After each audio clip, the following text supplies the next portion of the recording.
जो कभी दुनिया को मिट्टी में मिलाने की सोचता था, वो आज खुद सुपुर्दे खाक हो गया। गुनाहों की दुनिया का बेताज बादशाह बनने का सपना देखने वाला अतीक अहमद खुद हकीकत से दूर हो गया और पल भर में वो बीता हुआ कल बन गया।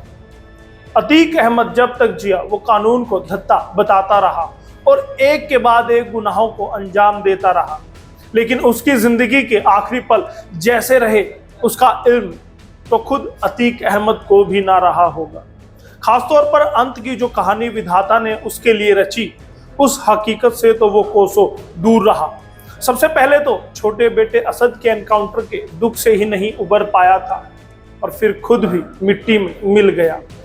चलिए आज के लिए एसएनए में हम उसी अतीक अहमद के बारे में जानेंगे जिसने कई सालों तक उत्तर प्रदेश की जनता को खौफ के साए में रखा और गुनाहों की दुनिया का बेताज बादशाह बनने को चला था। नमस्कार, स्वागत है आपका भारत ताज के स्पेशल शो एसएनए में। स्पेशल न्यूज एनालाइज हम लेकर आते हैं जिसमें खबरों का, व्यक्ति विशेष का, राजनेताओं का विश्लेषण करते हैं।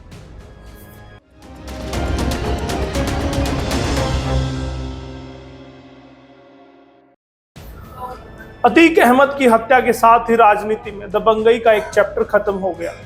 उसी की जिंदगी से जुड़े किस्से और कहानियों के बारे में हम आज जानेंगे।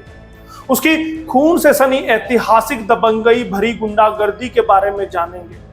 प्रयागराज के खुलदाबाद थाने में Atiq history sheeter number 39A था। उस पर हत्या के प्रयास, अपहरण और जबरन वसूली सहित करीब 100 मामले दर्ज थे। रिकॉर्ड में दर्ज हुए कि अतीक प्रयागराज में 144 सदस्यों वाला गिरोह चलाता है, यानी कि ये रिकॉर्ड में दर्ज है। अपने बराबर किसी को खड़ा नहीं होने देता था। माफिया अतीक अहमद का रवैया ऐसा था कि अपने बराबर में किसी को भी खड़ा होना पसंद नहीं करता। उसकी बानगी एक बार देखने को मिली जब उसके करीबी एक पार्षद ने पैसा कमाकर अपने घर में स्विमिंग पूल बनवाने की सोची। ये जानकारी, ये खबर जैसे ही अतीक अहमद तक पहुंची तो उस पार्षद की हत्या करवा दी जाती है। उसका खौफ ऐसा बन गया था कि कोई उसके जैसी महंगी गाड़ी पूरे इलाके में खरीदने की हिमाकत नहीं करता था। लोग डरने लगे थे।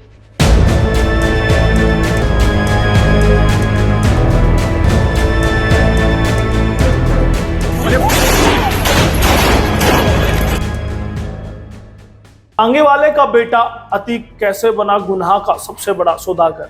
अतीक अहमद का जन्म सन 1962 में हुआ। उसके पिता तांगे वाले हुआ करते, यानी कि उसके पिता का बेशक कोई क्रिमिनल रिकॉर्ड ना रहा हो, लेकिन अतीक अहमद अपने पिता से अलग ही लाइन पर निकल पड़ा था। 1979 में 17 साल की उम्र में हत्या का मुकदमा उस पर दर्ज हो चुका था।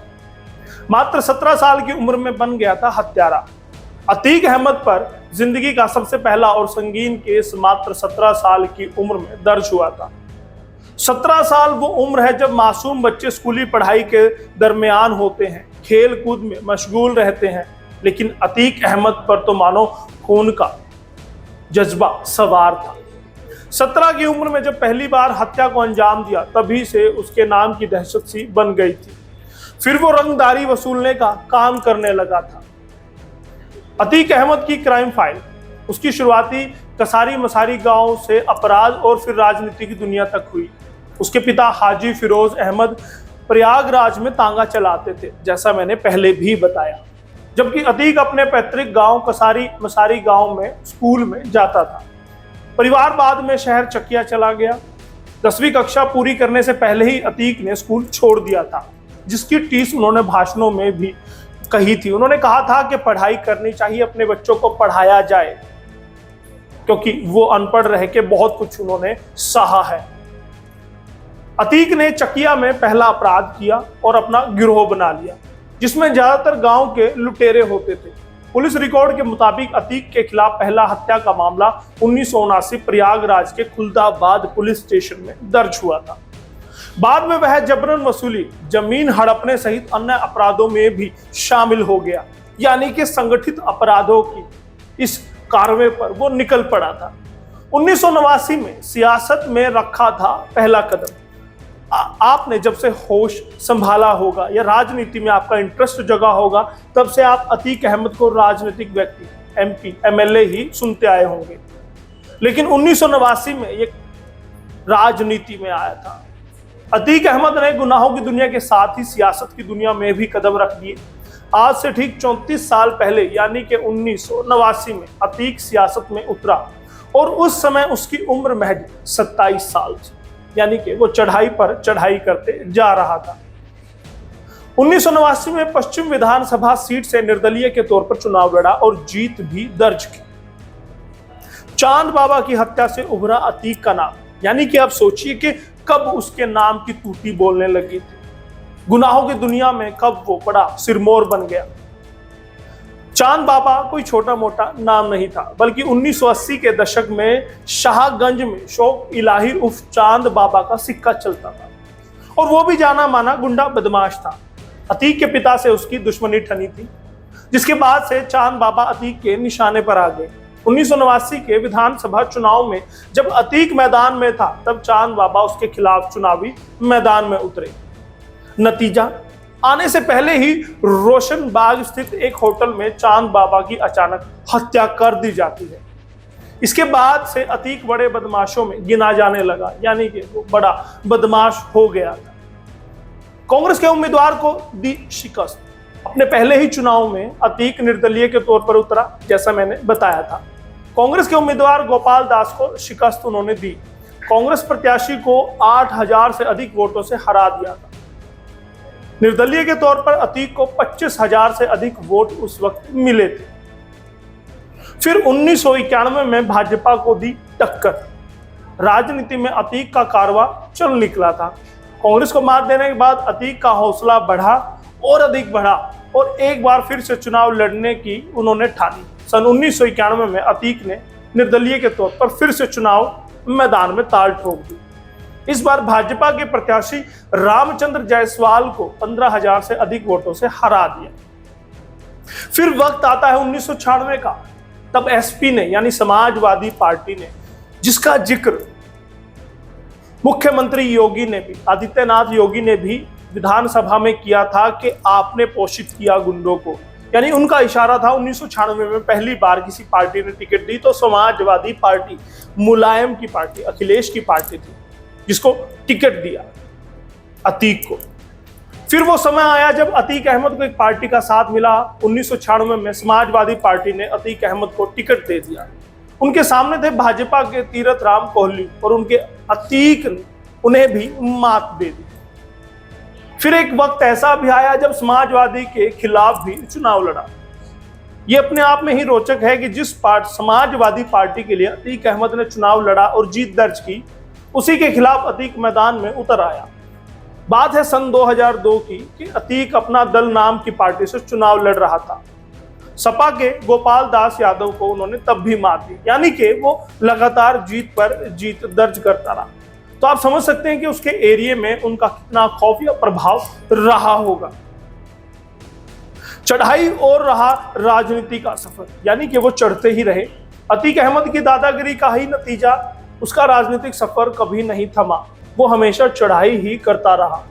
2004 के लोकसभा चुनाव में फूलपुर से सांसद बने। हालांकि नवंबर 2004 के उपचुनाव के दौरान इसी सीट पर दबंग छवि के राजू पाल ने अतीक के छोटे भाई अशरफ को हरा दिया था। नतीजा ये निकला कि 2005 में उसी राजू पाल की हत्या हो जाती है। उसी साल के उपचुनाव में अतीक का भाई अशरफ फिर जीत जाता है, यानी कि अपने भाई को जिताने के लिए हत्या करवा दी। फिर इसके बाद पासा पलटा। 2007 के विधानसभा में चुनाव में राजूपाल की पत्नी पूजा पाल ने मायावती की टिकट, यानी बसपा की टिकट पर अतीक के भाई को हरा दिया, यानी अपनी पति की हार का बदला या मौत का बदला ले लिया। फिर इसके बाद एक और मौका आया जब पूजा पाल ने अतीक से बदला लिया। बात है साल 2012 के विधानसभा चुनाव की। वहां पर अतीक उस पूजा पाल से हार जाते हैं। अतीक के दुश्मनों की लंबी है फहरिस्त। अतीक अहमद की करतूतें पूरी यूपी में कुख्यात रही। उसके दुश्मनों की कोई कमी ना थी, रात दिन वो दुश्मन बनाता जा रहा था। यूपी के मुख्यमंत्री योगी आदित्यनाथ ने खुद कहा था कि माफिया को मिट्टी में मिला देंगे। प्रदेश में माफिया पर एक्शन के सिलसिले में योगी सरकार और पुलिस ने पिछले 6 सालों में अतीक के गिरोह के कई सदस्यों को गिरफ्तार किया। लेकिन उमेश पाल हत्याकांड, उससे पहले राजू हत्याकांड के बाद अतीक की जैसे उल्टी ही गिनती शुरू हो गई। दिन दिहाड़े एमएलए राजू पाल पर बरसाई गोलियां। साल 2004 के लोकसभा चुनाव में अतीक ने सपा के टिकट पर फूलपुर सीट से चुनाव लड़ा और जीता भी। सांसद बनने के बाद इलाहाबाद पश्चिम की विधायकी छोड़ी, उपचुनाव हुआ। सपा ने अतीक के भाई को टिकट दे दी, यानी वहां से अपना प्रत्याशी बना दिया। अतीक के सहयोगी रहे राजू पाल को बसपा ने टिकट दे दी और राजू ने जीत दर्ज कर ली। पहली बार अतीक को लगा कि उसका इलाका छिन रहा है, उसको कोई टक्कर दे रहा है, जैसे चांद बाबा ने दी थी। फिर 15 जनवरी 2005 को राजू पाल ने पूजा पाल से शादी की। शादी के 10 दिन बाद राजू की हत्या कर दी जाती है। याद रखिएगा कि इस वक्त राजू विधायक थे, उनकी हत्या हो जाती है। आरोप लगता है अतीक अहमद और अशरफ पर। सीबीआई ने सुप्रीम कोर्ट के आदेश पर इस घटना की जांच के बाद 10 अभियुक्तों के खिलाफ चार्जशीट दायर की थी। सबसे बड़ा दुश्मन था उमेश पाल।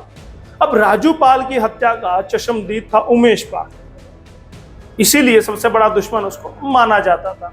इसीलिए हाल में यानी 2023 में हत्या उमेश पाल की करा दी जाती है। उसके गनमैन को भी मार दिया जाता है और उसमें नाम किसका आया? अतीक अहमद का, उसके बेटे असद का, क्योंकि असद ने खुद गोली चलवाई थी। फिर उसके बाद शुरू होता है मिट्टी में मिलाने का दौर।